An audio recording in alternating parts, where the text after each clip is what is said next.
ערב טוב. Bonsoir. בדקות האחרונות קיבלנו Ces dernières minutes, משירות nous avons reçu הכללי, euh, יחד עם אגף המודיעין, אלימות du Shin Bet et du renseignement l'annonce de la liquidation d'un dirigeant du Hamas à l'hôpital Shifa, Raed Tabet. Il était le responsable de la branche militaire des fournitures du Hamas. Il était central dans l'organisation pour tout ce qui est l'armement.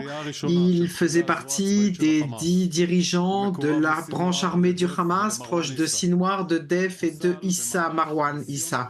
Il a été liquidé alors qu'il tentait de fuir avec 2 autres terroristes dans l'esplanade devant l'hôpital, tout en essayant de commettre un attentat contre nos forces. Il a été liquidé par nos forces, Shaked, unité d'Ouvdevan, Shaked et du Nahal.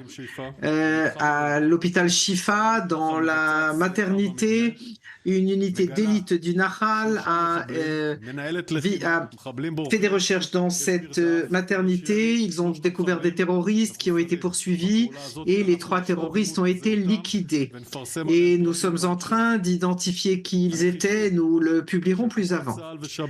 La fermeté de nos forces de continuer à œuvrer dans l'hôpital sur la base de renseignements précis qui vont s'accumulant fait ses preuves.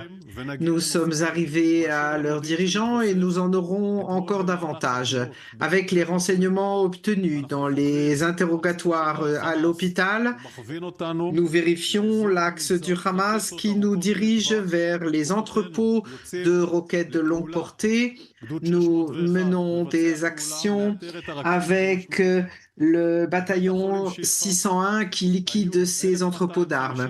À Shifa, il y avait 1250 personnes au moment où nous l'avons encerclé et sur zone ne reste que 350 patients et leur équipe médicale et 900 suspects où parmi eux nous avons identifié de très nombreux terroristes sur les 900 suspects et nous estimons que nous allons trouver encore davantage de terroristes. Il y a encore des terroristes à l'hôpital et nous les arrêterons tous. Le Hamas détruit l'hôpital, continue à utiliser l'hôpital, se bat dans les diverses cliniques, il brûle l'hôpital et l'hôpital a été gravement touché par les actions du Hamas.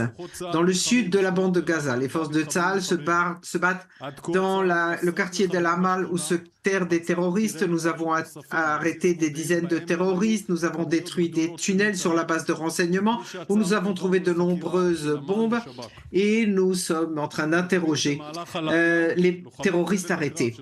Durant la nuit, la brigade du Nahal, avec la coopération de la division 502, ont détruit un tunnel qui fait partie des tunnels qui traversaient du nord vers le sud de la bande de Gaza. Au fil des combats, cet axe a été utilisé par les terroristes. Nous avons totalement détruit ce tunnel, même si ça a été très complexe, avec 30 tonnes d'explosifs, explosion qui s'est fait cette nuit avec succès.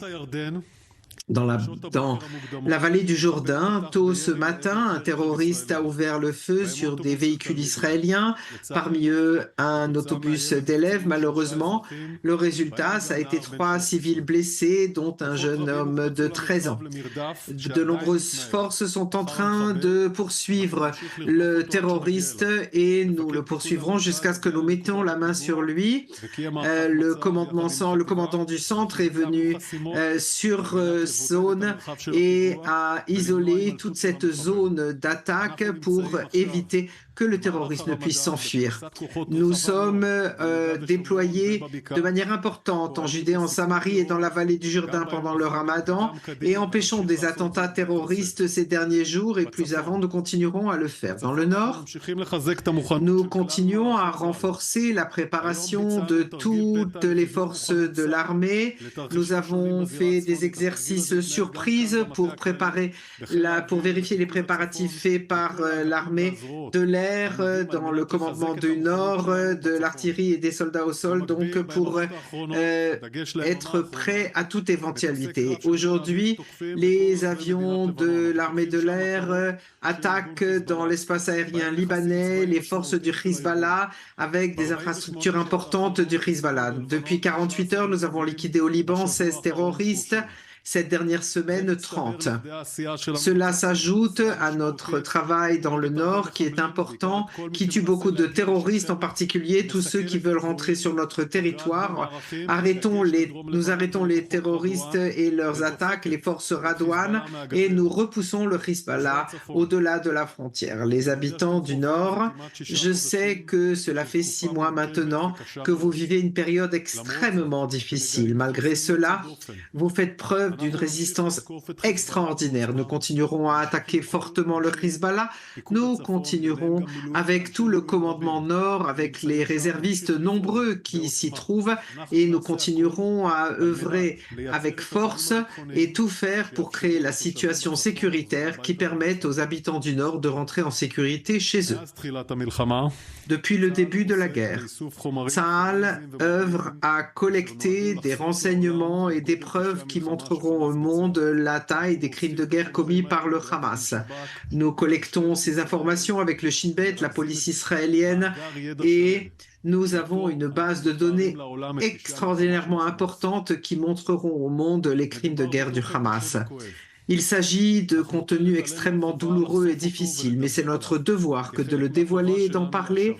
Cela fait partie de notre devoir pour ramener nos otages, hommes et femmes, à la maison, et c'est notre devoir de raconter l'histoire des civils, femmes et hommes qui ne pourront plus faire entendre leur voix. Ce soir, nous avons montré le témoignage atroce dans l'enquête qui a été menée, l'interrogatoire de Manar Mahmoud Moussal El-Hassem du djihad islamique, un terroriste des forces maritimes du djihad islamique qui a participé à l'attaque terroriste du 7 octobre. Qassem avoue de son propre chef comment il a violé une civile israélienne pendant cette attaque. Il l'a brutalement violée dans une violence intolérable et ensuite il a tué un citoyen israélien. Nous allons raconter au monde entier les crimes contre l'humanité qu'a commis le Hamas, de quelle cruauté il a fait preuve, comme Daesh. Nous continuerons à le publier et rappeler au monde pourquoi notre guerre est juste et contre qui nous nous battons. Cet interrogatoire est la suite de nombreux témoignages qui sont la preuve des crimes de guerre du Hamas et du djihad islamique. À Gaza sont encore détenus 134 otages et nous sommes très très préoccupés de leur état physique et psychique. Nous continuerons à œuvrer et faire tous les efforts possibles, opérationnels et de renseignement pour les ramener à la maison. Merci. Y a-t-il des questions? Est-ce que Tsahal est prêt à enrôler des milliers d'ultra-orthodoxes rapidement après la décision de la Haute Cour de justice? L'armée, depuis des années, appelle à enrôler et à la conscription pour tous, pour toutes les populations, dans tous les secteurs. Nous, à l'armée, nous œuvrerons dans le respect de la loi. Les préparatifs sont faits de manière naturelle, je le dis pour toutes les populations, pour tous les genres et pour tous les secteurs.